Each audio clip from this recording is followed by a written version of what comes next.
Laser rifles, luchadors, and weaponized dildos? Oh my.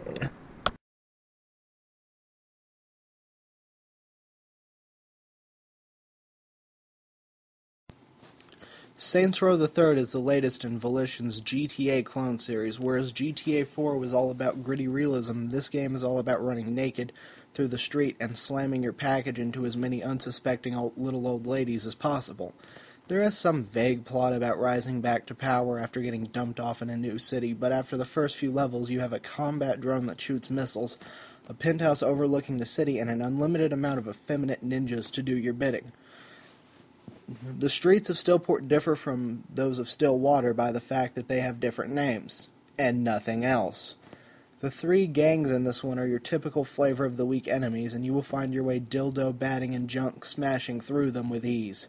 Team Emo, who I'm more than convinced just hold each other and cry about how no one understands them when you're not around. The Luchadors, who never seem to understand that I'm about to perform a drop kick on them and just stand still. And the Red Team, who dress in red.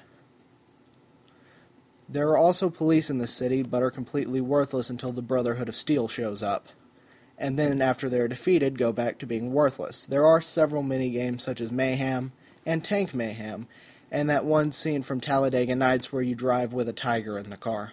My favorite minigame is by far Professor Genki's Super Ethical Reality Climax because it perfectly simulates what I would go through on an LSD trip. The customization options are massive, but I just found myself running around dressed as a hot dog with Terminator shades commanding my army of purple ninjas in a car that if I were to hit the NOS button in, I would have traveled back in time.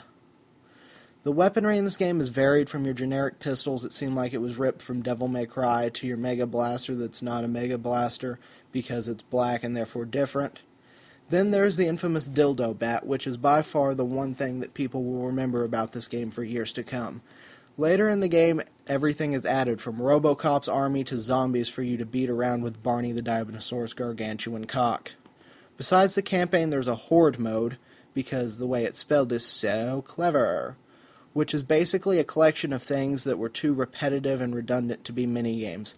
I remember there was a direct joke at Dead Rising with a wave named Hank East. It even had his pseudo tagline, "He's covered wars." The wave was a simple one where you got to shoot zombies with an SMG. The whole time I was waiting for Capcom to file a suit against me for just playing it. There were other ones, the oddest variations being that enemies were bigger or smaller, but to me it at least did not seem like the difficulty was increased. In fact, I found it easier to flop my big manufactured magenta trouser snake against a giant man in a rabbit suit's leg instead of a normal-sized one. This mode is short and you can blow through all three levels of it in about 2 hours. The title of this mode is fitting because afterwards I felt cheap and dirty about how I spent my time and began to long for the comfort of shooting roid-abusing brutes right in their raisinette-sized testes with my bargain bin Halo Spartan laser, which has the uses of opening doors and cans of soup and probably nothing else.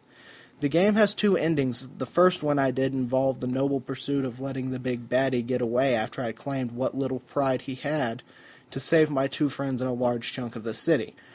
But in doing this, I feel like there was not a lot accomplished, and the mission following had a script so ludicrous even porn stars were laughing at it.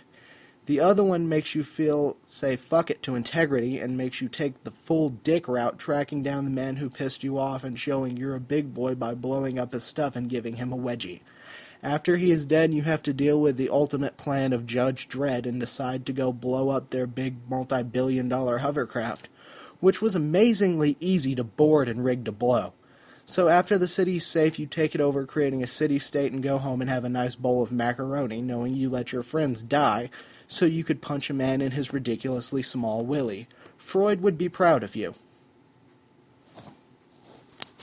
Next time I decide I want to be entertained by giant dildos, I'll just talk to the people who make 3D Sonic games.